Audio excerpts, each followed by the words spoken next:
Ya puedes. Ya. Ok.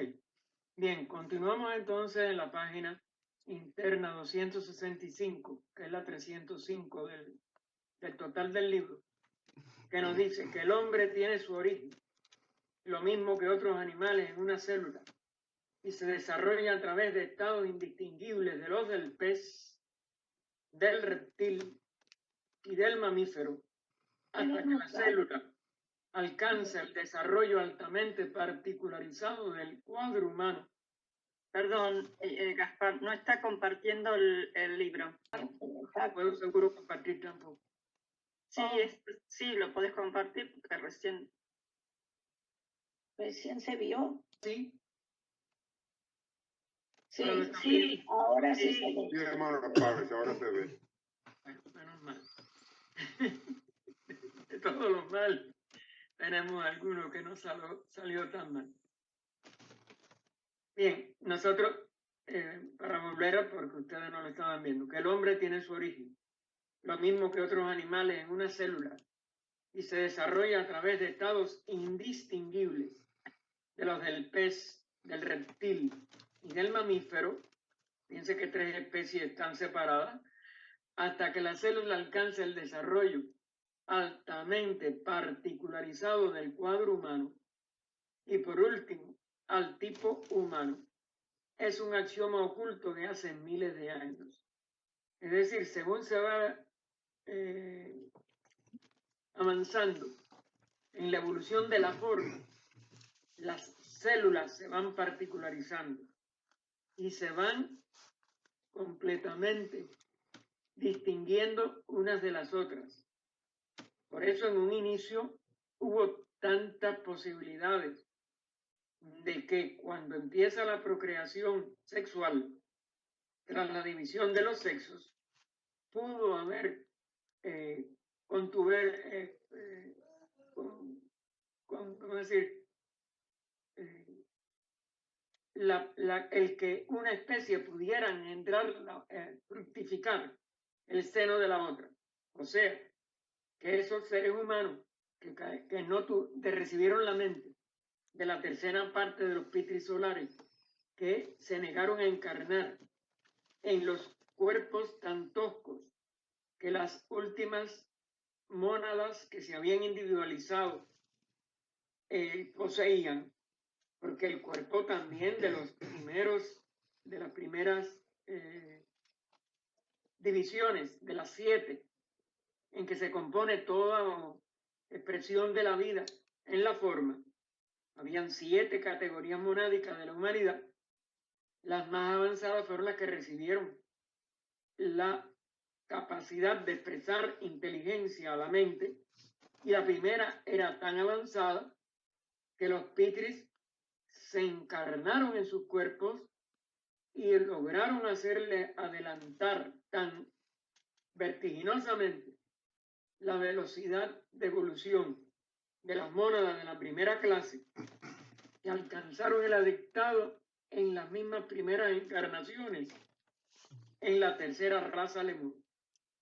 Pero como estas últimas clases y esa tercera porción de los pitris solares se negaron a encarnar o a iluminar las mónadas que estaban encarnadas en los cuerpos de los que se individualizaron en esa última etapa, por eso son séptimas, sobre todo la séptima clase. Recuerden que esa séptima clase coge todo lo que completaron su individualización dentro de las rondas y sobre todo en la tercera e inicio de esta cuarta ronda, es decir, en las primeras, segunda y primera mitad de la tercera raza raíz, pues sus cuerpos eran muy toscos, porque cada monada humana va haciendo que esos cuerpos sean cada vez más idóneos para un ser humano, pero los cuerpos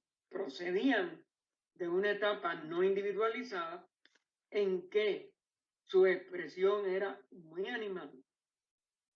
Y bueno, desgraciadamente lo sigue siendo. Esa es la parte de la humanidad que tiene tantos conflictos con el promedio humano. Y por ello, no pudieron distinguir entre que procrear con un animal era totalmente inapropiado, porque ese animal no está individualizado y el ser humano sí.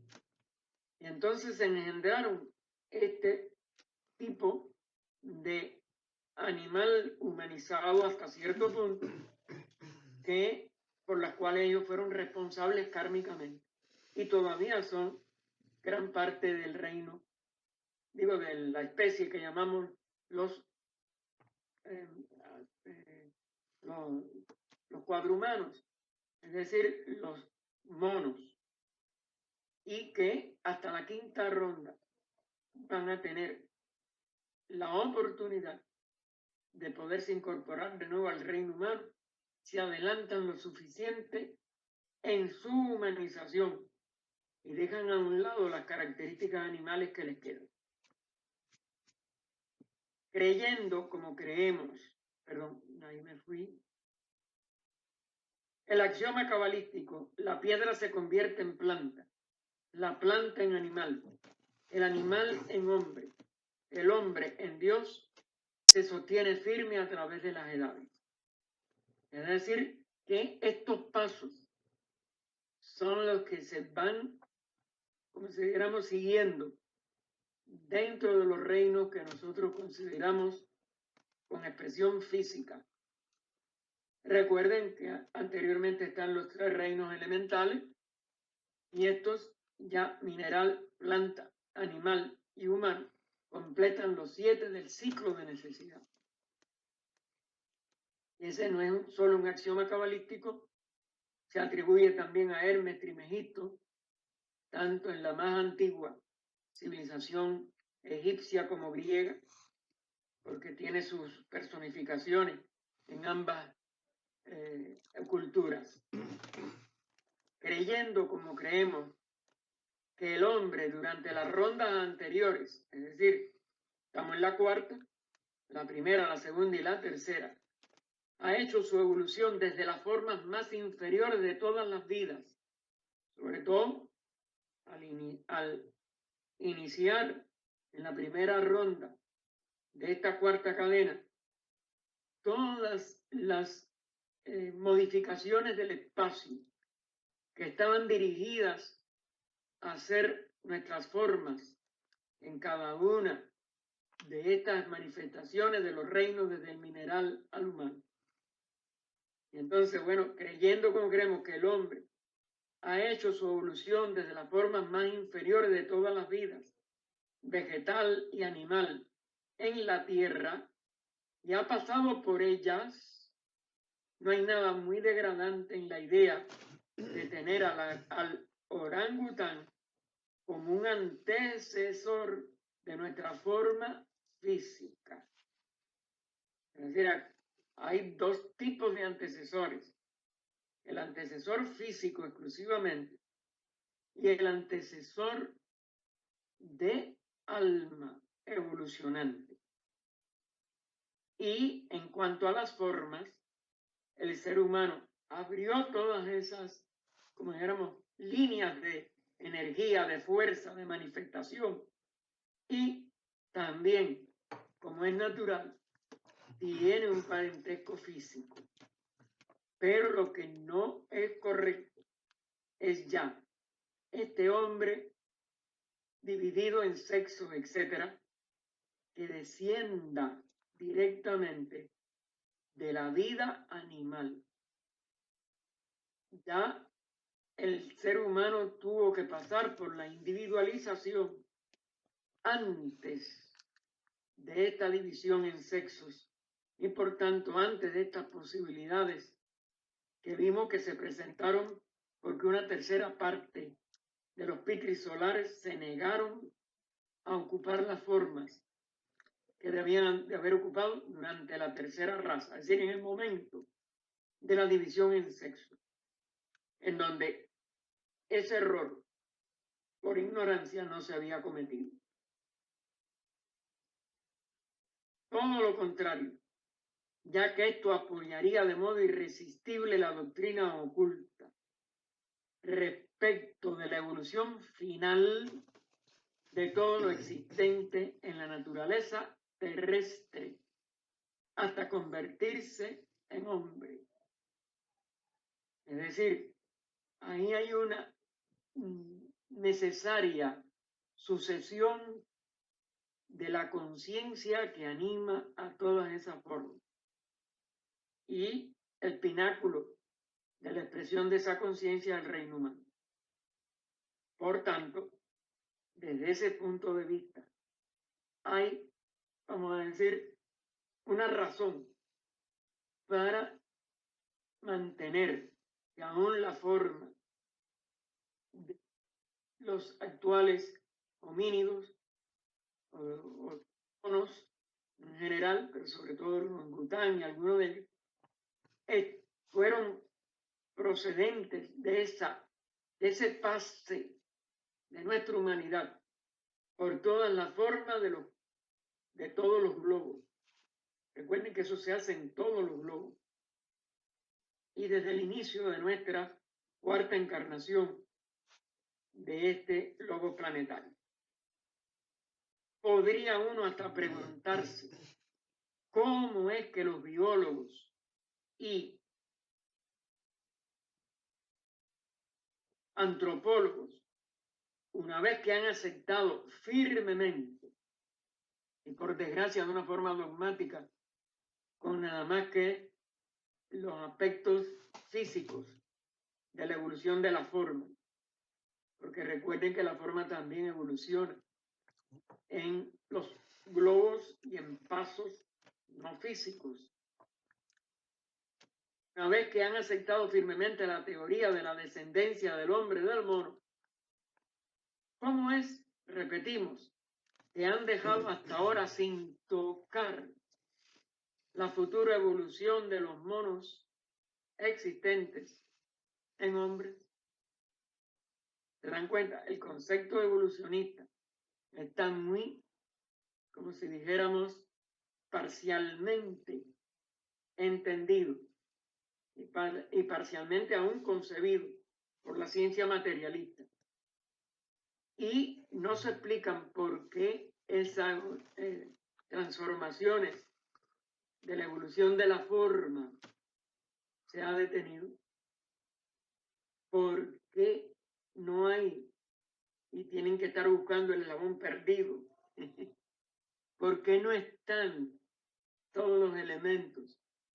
Y esos elementos siguen transformándose. Y HPV le contesta, esta no es más que la consecuencia lógica de la primera teoría, a menos que la ciencia quiera hacer del hombre un ser privilegiado y de su evolución algo sin precedentes en la naturaleza, un caso enteramente especial y único. Es decir, ellos no pueden explicar la evolución de la conciencia. Ellos no pueden explicar ese misterio de la individualización. Ellos no pueden percatarse de la diferencia entre las almas grupales del reino animal y el alma individual, y sobre todo, que es lo que la individualiza, que es la tercera oleada de vida, o sea, el principio de la voluntad divina. El tercer aspecto del logo, que es la primera oleada, desarrolla el aspecto vidaforme, el aspecto segundo, desarrolla esa ley en que esa vida empieza a traer otra vida y trata de seguir una senda, como es natural, de desarrollo, de percatarnos, de tener conciencia de la vida que usa esa forma. Pero la voluntad, esos dos niveles dependen, sobre todo en el reino animal, del impulso de la ley de evolución del logos. eso no está particularizado en ninguna de esas criaturas. Pero la individualización humana, al integrar los tres en uno, en un ser humano, y separarlo totalmente de la influencia que ese principio de voluntad, más reflejado en nuestras personalidades actuales, pero reflejado, va a tener en la evolución humana, pues la hace única, pero no la hace única como algo caído del cielo. La hace única como la consecuencia del pase evolutivo por estos niveles inferiores duales de la tercera, la segunda oleada y sus efectos, del instinto para que el impulso no se detenga, que es también logoico, eso no es tampoco de cada animal o de cada expresión de una forma, pero sin embargo, que ya en la individualización humana lo hace que cada uno tenga un centro evolutivo intermedio, lo que llamamos el cuerpo causal, que emite personalidades que estén sujetas a la ley kármica y a una inteligencia kármica es otra cosa, pero es emitida por el deseo de encarnar, por la necesidad interna de encarnar, que esa alma individual ya tiene ese deseo de vida senciente que en el sánscrito se llama el tantra. Y por tanto, no es un caso especial o único en un sentido de aislamiento, sino en un sentido de consecuencia de un paso que completa la expresión de la vida logoica, aunque sea todavía imperfectamente, en esos tres aspectos que empiezan a funcionar en un individuo. Que sus personalidades no respondan primero, etcétera, bien. Eso ya son los detalles de la evolución humana. Pero no estamos poniendo una teoría ajena a la expresión de la ley de evolución de los cuerpos, de la vida y de la conciencia que los anima. Y a esto es a donde va a parar la ciencia física, con sus teorías, ¿ven? Porque deja huecos y nada más que usa un aspecto parcial de la expresión de la vida en la forma. O dos de los aspectos, cuando son tres que se unifican en la vida de un ser humano. Y que recoge toda la evolución en los otros reinos anteriores, que no solo antes de este periodo, sino en todas las etapas, pasando de un reino a otro, ha ido enlazando esa expresión monádica de la vida una. Sin embargo, la razón por la cual los ocultistas rechazan la hipótesis darwiniana y especialmente la hegeliana, Hegel todavía tuvo más errores y se basó igual que Darwin, claro, que nada más que en lo que su sentido físico y su razonamiento de científicos físicos le podían guiar, que es insuficiente. Así que la razón por la cual los ocultistas rechazan la hipótesis darwiniana y especialmente la hegeliana es porque el mono, dicho sea con verdad, y no el hombre, es un caso especial y único. Es decir, por no haber recibido el despertamiento del discernimiento mental a tiempo, incurrió en un mal uso del poder procreador de su parte física, sin poder discriminar, sin poder distinguir entre la diferencia de un hombre y un animal, aunque fuera animal hembra. Pero bueno, continuó adelante con su instinto, y porque no tenía la mente desarrollada, y fracasó, por tanto, en manifestar esta especie que tiene todavía que redimirse de sus errores. El pitecoide es una creación accidental, es decir, no estaba en el plan de evolución. Fue un resultado del mal uso para nosotros, aunque ella nos pone que tenían libertad de escoger, de no encarnar a tiempo y no ser capaces de animar los cuerpos toscos de las mónadas, como que le llamaron ellos de cabeza cuadrada, que no podían como ser tan idóneos como fueron los de las primeras divisiones o las primeras grupos, los 6 primeros grupos de la vida humana. Un desarrollo forzado, el resultado de un proceso no natural. Es decir, tenían los sexos ya divididos, ya sus cuerpos tenían que procrear de esa manera y no tenían el discernimiento para no unirse con animales hembras.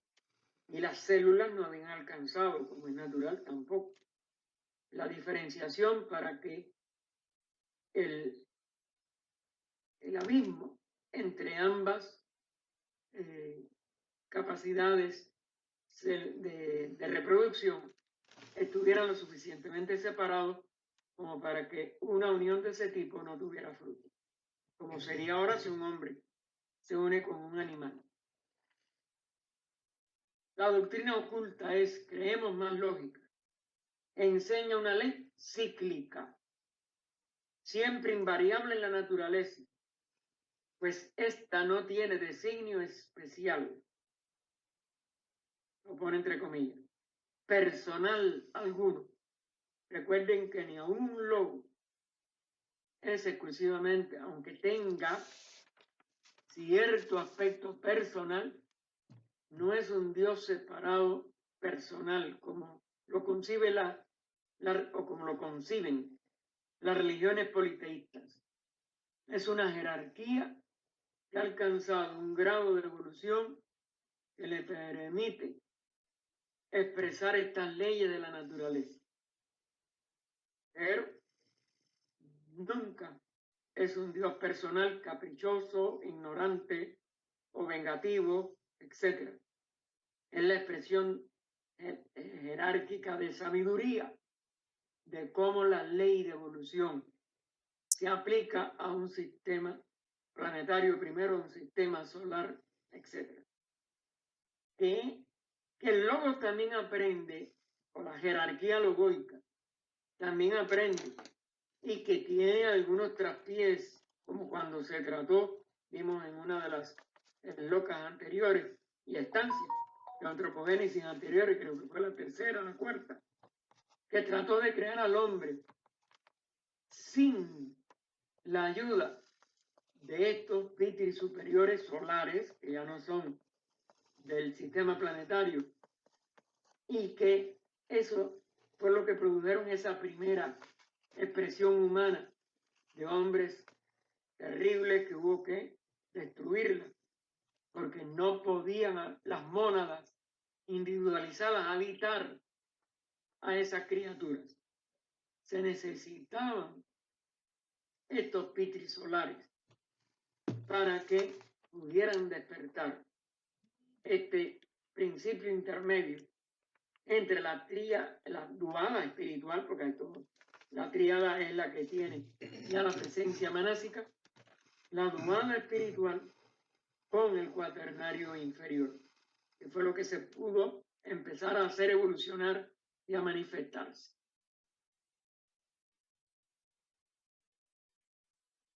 Así que no puede tener ese logo un designio personal alguno, sino que obra sobre un plan uniforme, el plan de evolución total del universo.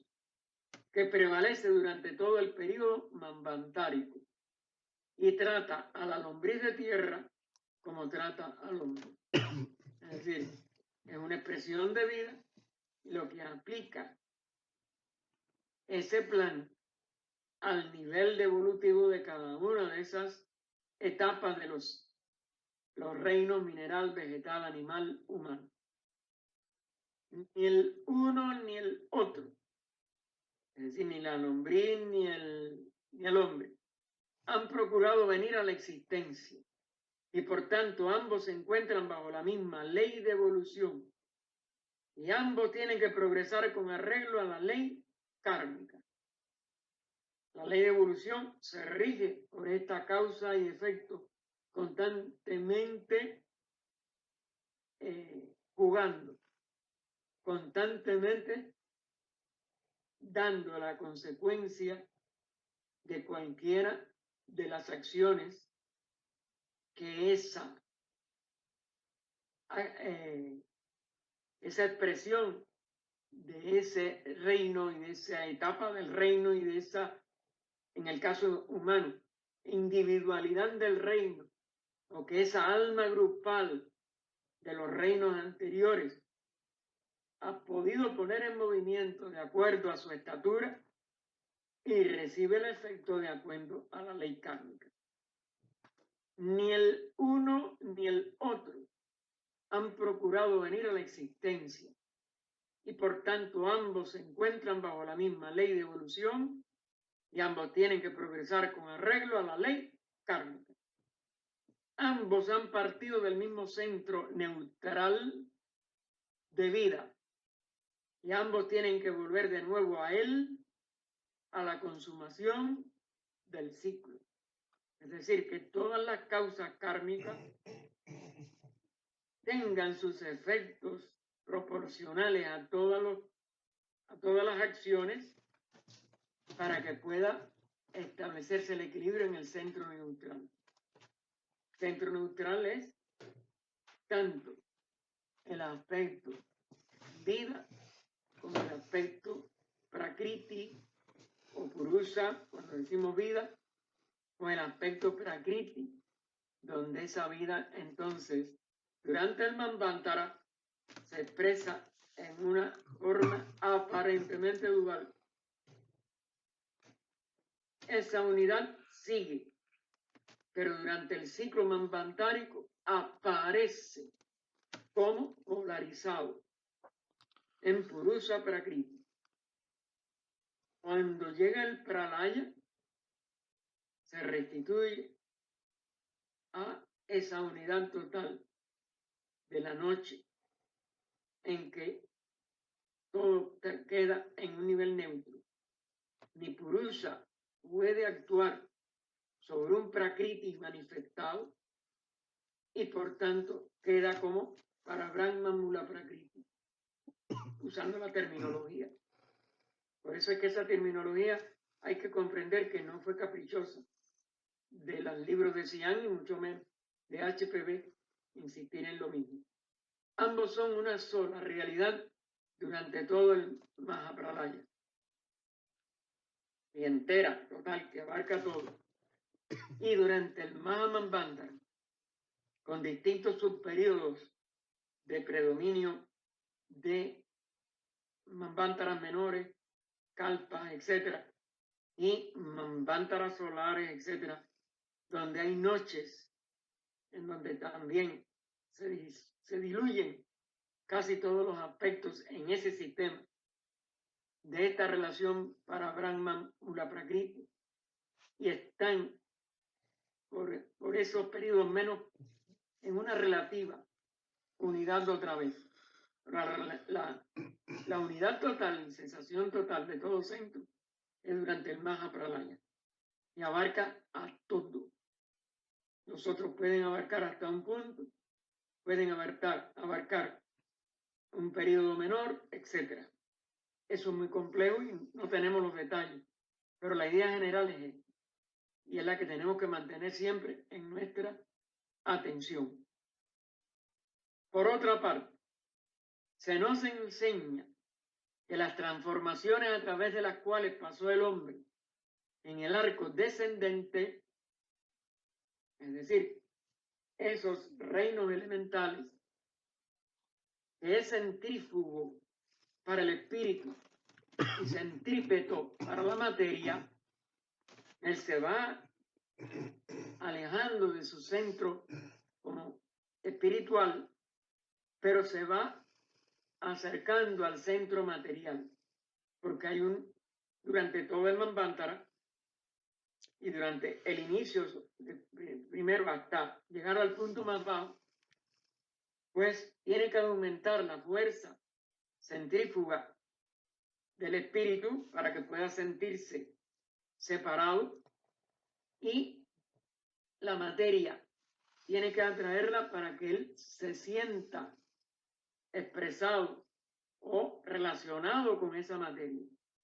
Fíjense que es lo mismo desde cierto punto de vista cuando lo vemos en la totalidad de toda la manifestación, o cuando lo vemos en estas etapas específicas de cada uno de los que van a descender a este ciclo de necesidad, o a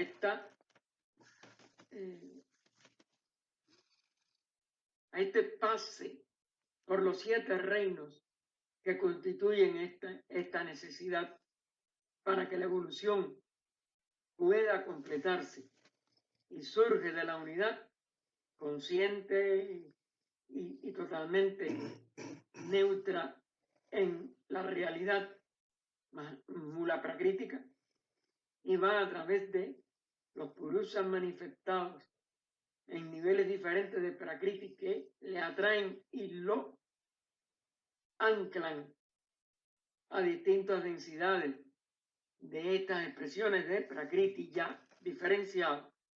Y el purusa pues no es para Brahman, se manifiesta desde los niveles que en la mitología ya después, o aún la filosofía indostánica original, se le llamaba Brahman o Brahma, de ahí que vaya perdiendo la N, que vaya acentuándose la A con acento circunflejo. Todo eso son etapas de esa fuerza centrífuga para el espíritu y de este resultante de centrípetos de materia aparentemente o mayábicamente diferenciados.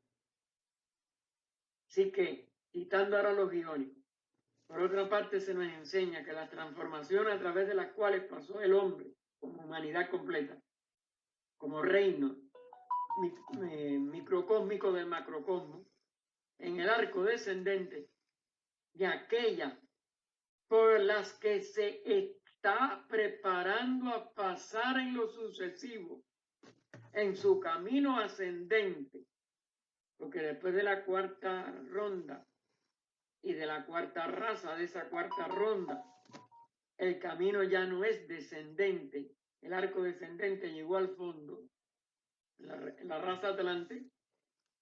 Hemos comenzado, aunque todavía sin darnos cuenta, y teniendo muchos de los efectos de nuestro descenso y de nuestros desastres en el descenso y de nuestro apego a la materia por esa fuerza centrípeta de ella en su camino ascendente, que invertirá la dirección de las 2 fuerzas, es decir, la del espíritu va a ser centrípeta hacia sí mismo y la de la materia va a quedar como si dijéramos una contrapartida temporal hasta que se llegue al centro neutro. Pero ya el espíritu no le hará caso. Se irá deshaciendo de esa materia. Y ella no tendrá una fuerza centrípeta como ahora. El ser humano, ya en el arco ascendente, sentirá la centrípeta hacia su espíritu total, o a su para Brahman, dejará de apegarse a Brahma o a Brahman y será nada más que para Brahman su objetivo o su atracción, y la materia quedará totalmente sin fuerza centrípeta para esa reunión y llegar al punto otra vez del centro neutro en el momento de la disolución de nuestro sistema manifestado. Así que el ser se está preparando a pasar en lo sucesivo en su camino ascendente, que invertirá la dirección de las dos fuerzas. Esto es, la materia se convertirá en centrífuga, nosotros sentiremos, como dijéramos, repulsión de ella, y el espíritu en centrípeto, porque él se va nada más que a atraer de sí mismo. Estamos hablando ya del reflejo, ¿no? En la mónada, que se está manifestando como un ser humano. Y que todas estas transformaciones se encuentran también en perspectiva siguiente para los monos antropoides. ¿Ven?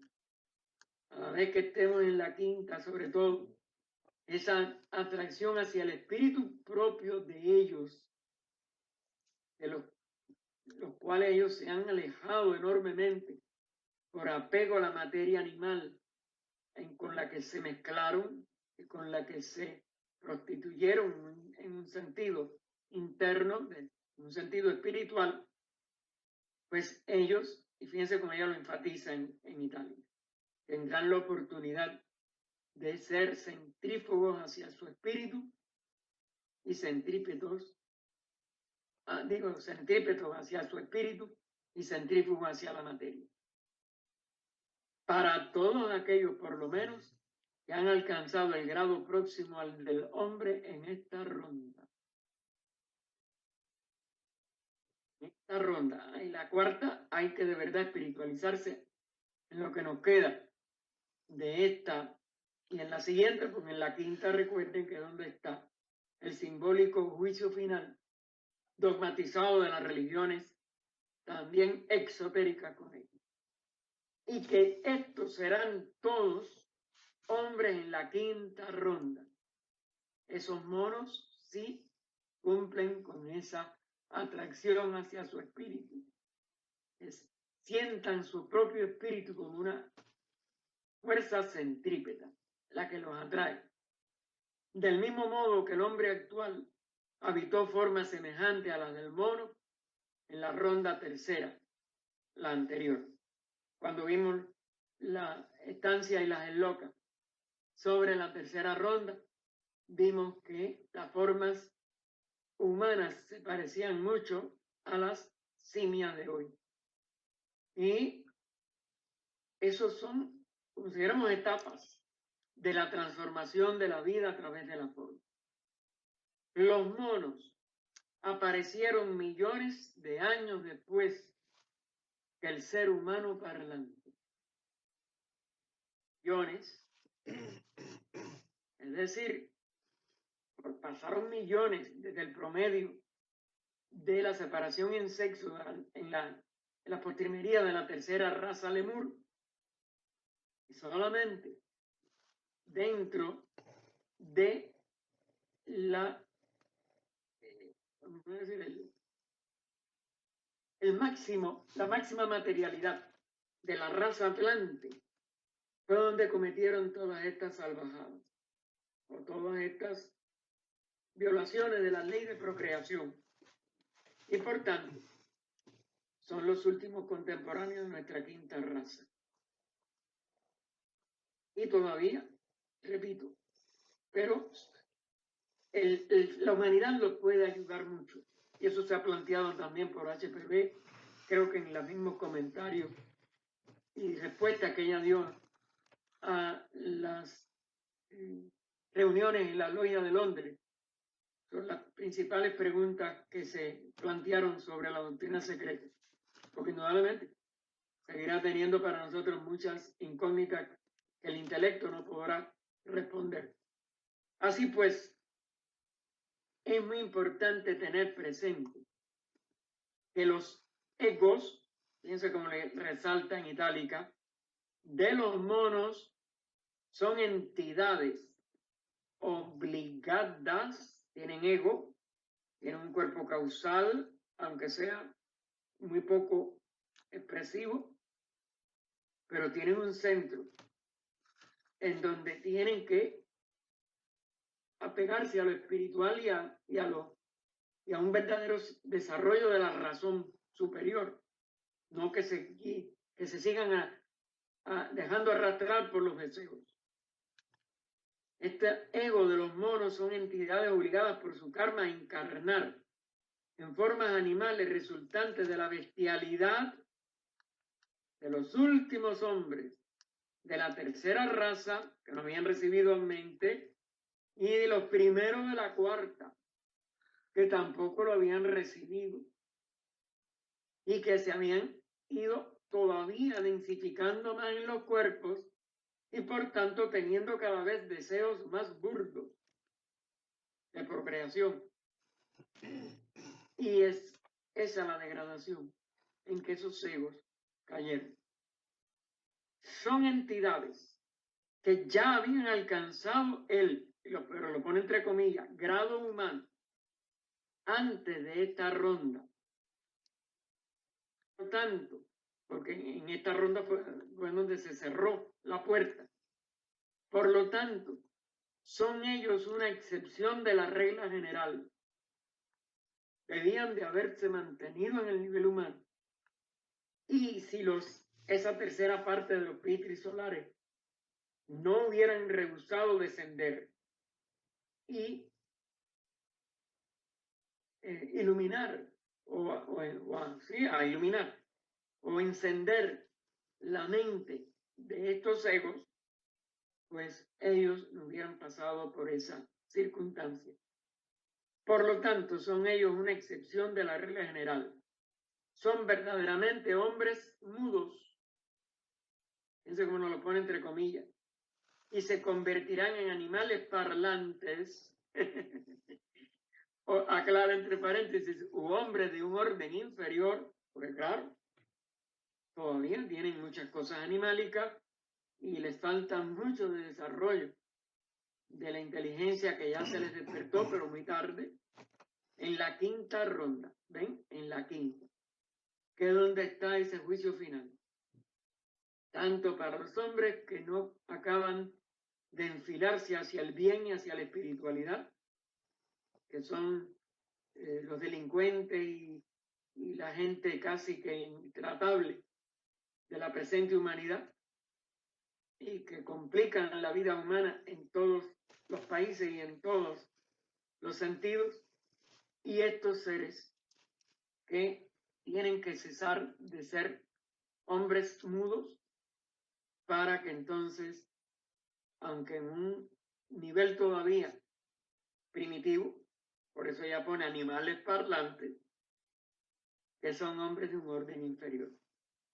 Pero en la quinta ronda, mientras los adeptos de cierta escuela esperan que alguno de los egos de los monos más inteligentes se volverán a manifestar al final de la sexta raza raíz. Fíjense si son más inteligentes y pueden ser estimulados. Por eso se dice que los teósofos mismos, aunque no seamos adeptos, podemos estimular mucho, haciendo que los monos, etcétera, que estén a nuestro cuidado o que están en los zoológicos, tengan ejemplos de humanidad y les deseemos cosas humanas y les deseemos que dejen a un lado lo más burdo de sus deseos y que se comporten como seres humanos. Si tienen la inteligencia, la pueden recibir de la vibración mental humana actual y nosotros mismos ayudarles. Fíjense, al final de la sexta raza raíz ya podrían expresar esto. Lo que será su forma de importancia secundaria. Hay claves que no se pueden dar o hechos que no se pueden predecir, depende de cómo progresen, o es algo esotérico que no se debe de tratar. La forma no significa nada, claro. y aún los pitrisolares debieron de haberse dejado llevar por lo interno y no por la forma que rechazaron. Los géneros y especies de la flora, fauna y del animal superior, su coronación, el hombre, cambian de forma, no solo en cada ronda, sino también con cada raza raíz. Es decir, y ya lo hemos visto, se describen como era la fauna y la flora de la época de la tercera raza, los tamaños tan inmensos todavía que tenían, de la cuarta Atlante, que todavía tenían formas y tamaños diferentes a los nuestros actuales. Recuerden que la raza Lemur llegó a tener en su apogeo 20 metros de estatura un ser humano, que la raza Atlante ya llegó a tener en estatura promedio, pero en la plenitud de la cuarta raza Atlante, 18 pies, es decir, una tercera parte. Y ahora nosotros tenemos 6 pies, otra tercera parte. Cuando nosotros vemos estas proporciones, que no están dadas al acaso desde que empezó Antropogénesis, ella ha insistido en estas cifras. Claro, después que la raza decae, no, recuerden que las razas se sobreponen, hay un decaimiento de millones de años, aparte de la destrucción paulatina también de los continentes, que va por millones de años. Todo eso es muy complejo, en detalle no tenemos cifras exactas, ni detalles exactos, pero sí estas proporciones. Entonces, nosotros tenemos que comprender que esto va a ser igual cuando pasemos de la quinta raza a la sexta raza raíz. Va a ser completamente diferente, tanto la flora como la fauna como la humanidad, a lo que físicamente es ahora la quinta. En la sexta raza raíz, aparte de que la sexta raza raíz va a tener un sentido específico físico para Budi, porque ya expresará la verdadera iluminación búdica. En la sexta raza raíz, los fósiles del orangután, del gorila y del chimpancé, que ya serán fósiles, pero eso van a pasar millones de años, serán los mamíferos cuadrumanos extinguidos. Mamíferos cuadrumanos extinguidos. Luego, en la forma ellos sí van a cambiar, pero pueden llegar a estar expresándose ya como seres humanos si cambian en el interno. Y nuevas formas, aunque en menor número y siempre más separadas a medida que pasan las edades y se aproxima el fin del Manvantara, porque ya después de la sexta raza es la séptima, se desarrollarán los tipos, entre comillas, desechados de las razas humanas, al retornar ellas a la vida astral. Recuerden que ya nuestra materialidad se ha disminuido enormemente de un cuerpo predominantemente sólido en la cuarta raza a este cuerpo predominantemente líquido y aéreo de la quinta. Y ya en la sexta, y sobre todo cuando se entre en la séptima, los cuerpos serán totalmente luminosos, ya no ni etéricos al final sobre todo, sino totalmente del nivel superior al plano físico. El cámico, en la literatura más antigua, el astral, en la literatura de nuestro nivel etérico para nuestros autores de segunda generación. Pero lo que hay es que saltar la diferencia de nomenclatura y darnos cuenta de la diferencia de densidad entre lo sutil de lo etérico y lo mucho más extra sutil y fuera del plano físico de lo cámico. Karma conducirá adelante las mónadas de los hombres no progresado de nuestra especie. Karma se va a encargar. Por eso es que tenemos que ayudar lo más posible a generar paz, armonía, comprensión, y las alojará en las formas nuevamente desarrolladas del sinocéfalo, así regenerado fisiológicamente. Es decir, lo que fueron las formas predominantes de la tercera raza raíz. Lo tenemos que dejar aquí porque ya estamos, perdonen tantas inconveniencias que ha habido. Entonces quedaríamos en el final. El párrafo, esto tendrá ya para año nuevo, vida nueva, y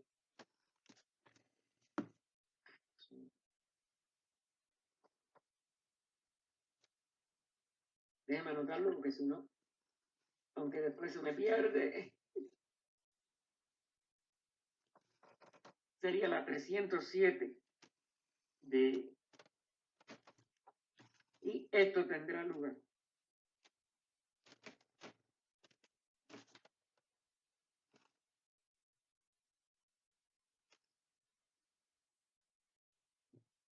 Eso sería ya al final de la 267. Oh vida oculta que vibras en cada átomo, oh luz oculta que brillas en cada criatura, oh amor oculto que todo lo abarcas en la unidad, que cada ser que se sienta uno contigo, sepa que por lo tanto es también uno con todos los demás. Paz, paz, paz a todos los seres. No sé si podrán levantar la mano así. Adelante, Ernesto, mi hijito. Bueno, aquí nos habla algo acerca de que dice que los monos antes eran seres humanos, pero por una excepción en la naturaleza, ellos, porque hicieron la bestialidad de tercera y cuarta raza, ellos encarnaron como monos.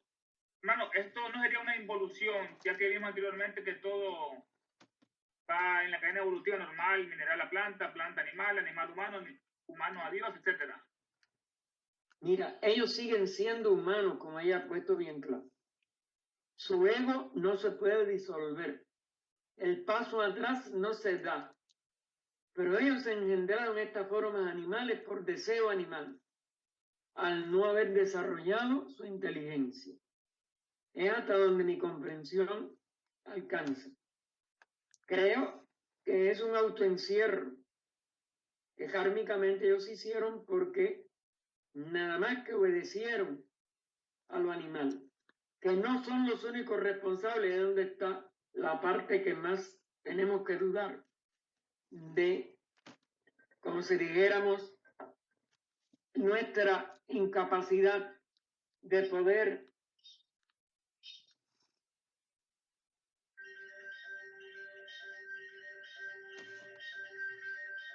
perdonen, voy a tener que quitarle el sonido.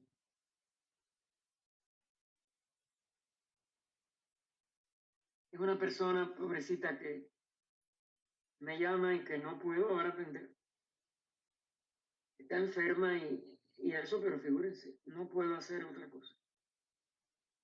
Entonces, mi hijito, aquí estamos ante un proceso en que una tercera parte de los que estaban llamados a encarnar no encarnan. Y ellos no tienen entonces el punto que tenían que tener para poder habitar esos cuerpos. Todo el proceso, como es natural, es entre el deseo y los cuerpos que manejan esos deseos. Y eso es muy complejo. Yo detalles no te puedo dar otra respuesta ni... No sé, quizás a mí se me ha escapado eso. Síguelo buscando. Pero eso hay que buscarlo a través, en búsqueda electrónica, como es natural de la doctrina, no del compendio solo. Pero creo que eso no se ha explicado más allá de esto que estoy diciendo. Igual que ese, el otro extremo en el arco ascendente, ¿no?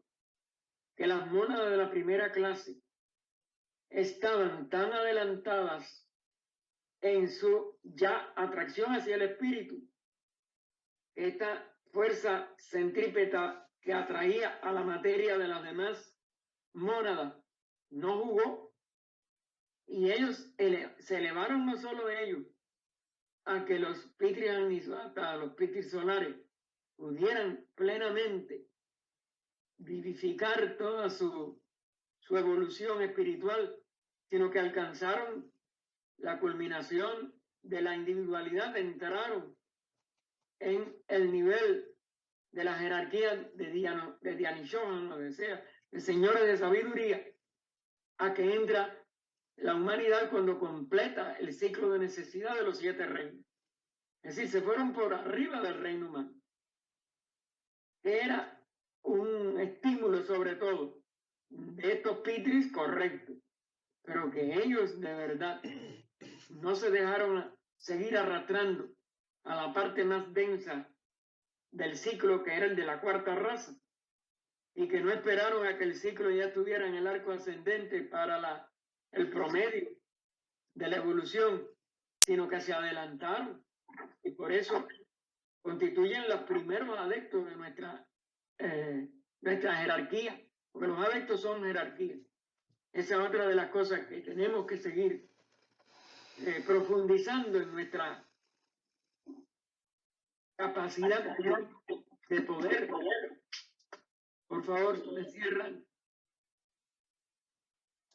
El poder, nosotros ser capaces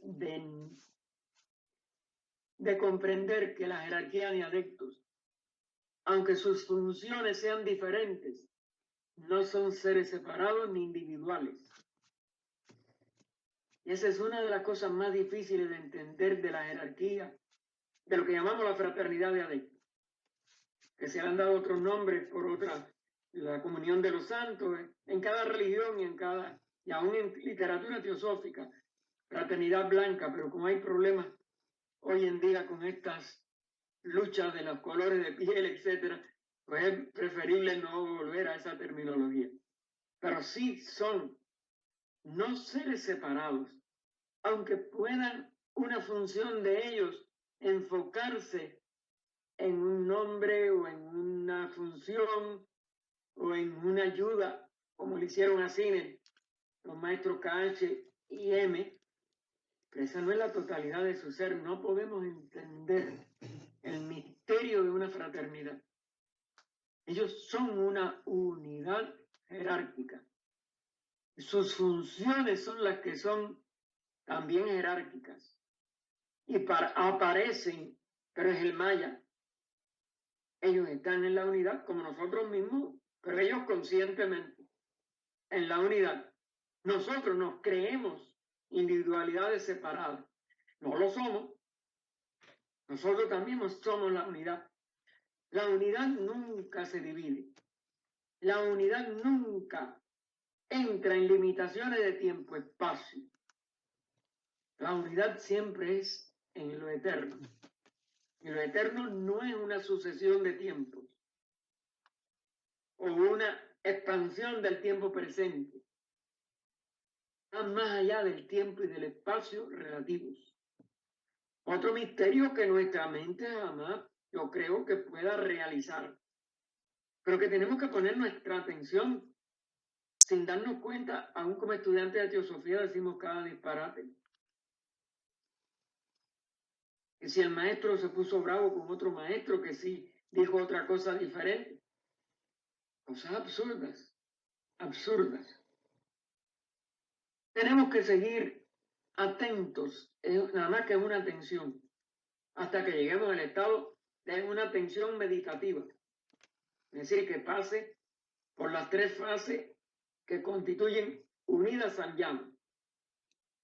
Una verdadera atención pura, dharana, que se ilumina que puede estar en ese estado de total atención el tiempo que necesite para poder convertirlo en iluminación o dhyana,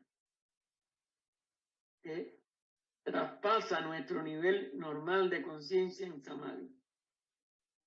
distintos samadhi, hasta que llegamos al samadhi que nos libera de la individualidad. Pero eso es un proceso, hijo, de conciencia. Yo no lo he podido hacer.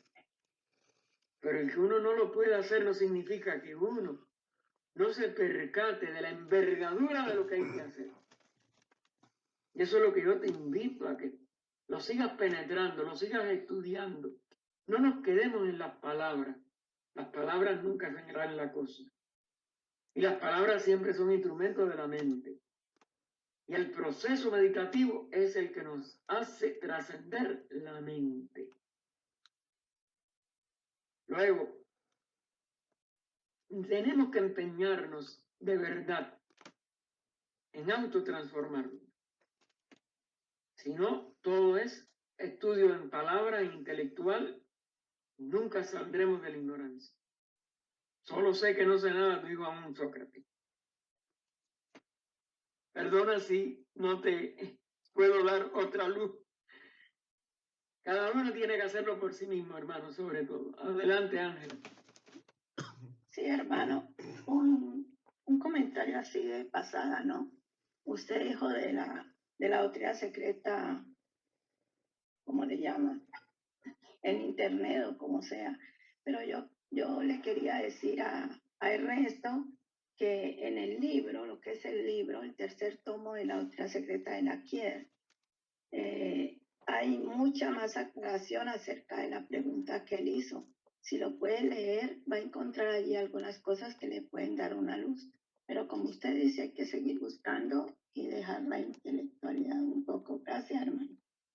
Gracias, Ángela. Sí. No, yo sí le había dicho, no tenía la certeza, pero mira, si tú has tenido más acceso al tercer tomo últimamente, indudablemente, lo que ustedes no logren, y eso sí se lo recomiendo a todos, que ustedes quieran ampliar y se les fue la pregunta conmigo, después les da pena, aunque me pueden, todo lo que tienen mi correo electrónico de Teocuba, me pueden escribir con cualquier cosa que quieran, de cualquiera de las clases anteriores, etcétera, háganlo sin pena, que ya con más tiempo podemos eso mismo, comparar lo que se quedó resumido por los compendiadores a la obra completa y original, que es mucho más larga, como es natural. Aquí tenemos creo que son 600 páginas, algo así, y cada uno de los otros libros tiene entre 300 y 400 y son 6 tomos.